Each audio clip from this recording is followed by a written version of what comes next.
Insert your signature to Google Docs in a few easy steps. Go to Google Docs in a web browser. Open the document you want to sign. Click Insert.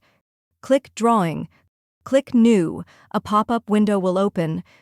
Click the down arrow next to the line icon. Click Scribble. The cursor will change. Draw your signature. If you make a mistake, click the back arrow to undo it. The signature can be resized later. Click Save and Close. The signature will be added to your document. To resize the signature, click it. Then, click and drag one of the corner squares outwards to make it bigger, or drag it inwards to make it smaller. To move the signature, click it to open the options. Select a text wrapping position, such as behind text, in front of text, or other. Then, click and drag the signature where you want it. If you found this video helpful, please click the like button and subscribe to our channel for even more helpful tutorials.